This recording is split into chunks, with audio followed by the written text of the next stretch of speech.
ఇక తమిళనాడు రాజకీయాల్లో విజయ్ నేతృత్వంలోని టీవీకే అనూహ్యంగా అధికారంలోకి రావడంతో దశాబ్దాల నాటి సమీకరణాలు తలకిందులయ్యాయి.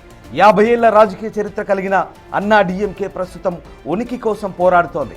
పార్టీలో 2 ప్రధాన వర్గాలు ఏర్పడడం ఆందోళన కలిగిస్తోంది. ఎన్నికల ఫలితాలకు ముందు వరకు ఏకతాటిపై ఉన్న అన్నా డిఎంకేలో ఇప్పుడు చీలిక కనిపిస్తోంది. పార్టీ చీఫ్ పళనిస్వామి కేవలం 17 మంది ఎమ్మెల్యేల మద్దతుతో ఒంటరి పోరాటం చేస్తున్నారు. 30 మంది ఎమ్మెల్యేలతో షణ్ముగం, వేలుమణి వర్గం బలంగా కనిపిస్తోంది. వీరు ఎస్పీ వేలుమణిని శాసనసభాపక్ష నేతగా నియమించాలంటూ డిమాండ్ చేస్తున్నారు. జయలలిత మరణం తర్వాత ఇప్పటికే పన్నీరు సెల్వం, శశికళ తదితర నేతలు పార్టీకి దూరమయ్యారు. తాజాగా ఈ చీలిక పార్టీని మరింత బలహీనపరిచే అవకాశం ఉందంటూ అభిప్రాయాలు వ్యక్తమవుతున్నాయి.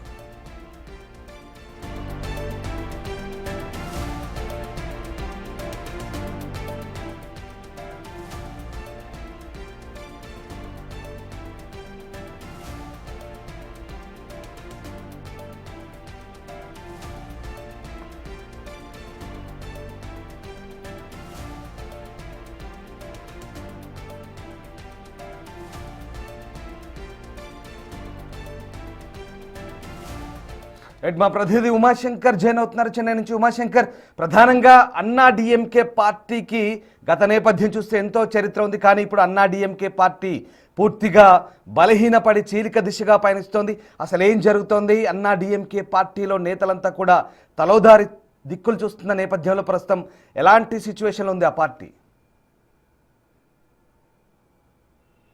రామ్దాస్, ఎన్నికల అప్పటి నుంచి కూడా జయలలిత మరణం తర్వాత ప్రస్తుతం అన్నాడీఎంకేలో చీలికలు ఏర్పడ్డాయి.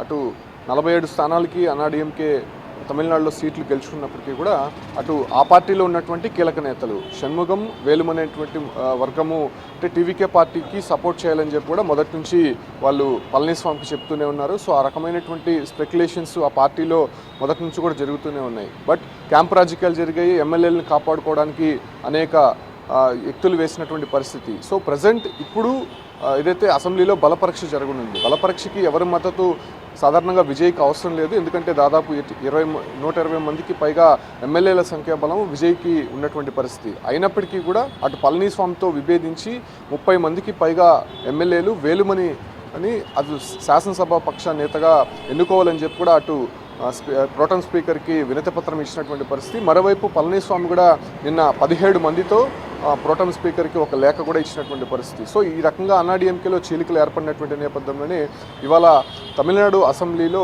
నూతన స్పీకర్, డిప్యూటీ స్పీకర్ ఎన్నిక జరగబోతోంది. ఇప్పటికే అటు ప్రోటం స్పీకర్గా ఉన్నటువంటి కరుప్పయ్య నిన్న ఎమ్మెల్యేలతో ప్రమాణ స్వీకారం చేయించారు. ఇవాళ స్పీకర్గా ఏదైతే 1000 లైట్స్ నుంచి గెలుపొందినటువంటి ప్రభాకర్ పేరును నిన్న నామినేషన్ దాఖలు చేశారు. దాంతోపాటు కూడా డిప్యూటీ స్పీకర్గా ఉన్నటువంటి తురేయూర్ అనేటువంటి ఒక నియోజకవర్గం నుంచి మరో రవిశంకర్ అనేటువంటి వ్యక్తిని కూడా నామినేషన్ దాఖలు చేశారు. సో వీళ్ళిద్దరు ఎన్నిక ఏకగ్రీవం కానుంది. ఎందుకంటే మరెవరు కూడా దీనిపైన నామినేషన్ దాఖలు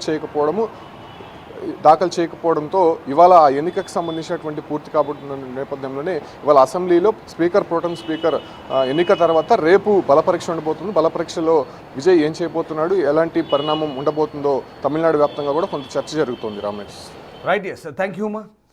దశాబ్దాల చరిత్ర కలిగిన అన్నా డిఎంకే పార్టీలో చీలిక వచ్చింది. పార్టీలో 2 ప్రధాన వర్గాలు ఏర్పడడం ప్రస్తుతం ఆందోళన కలిగిస్తోంది. ఎన్నికల ఫలితాల ముందు వరకు కూడా ఏకతాటిపై ఉన్నటువంటి నేతలు ఇప్పుడు చీలిపోయారు. పార్టీలో పళని స్వామి ఒక వర్గంగా, అలాగే షణ్ముగం మరొక వర్గంగా ఏర్పడి ప్రస్తుతం ఎమ్మెల్యేలంతా చీలిక దిశగా పయనిస్తున్నారు.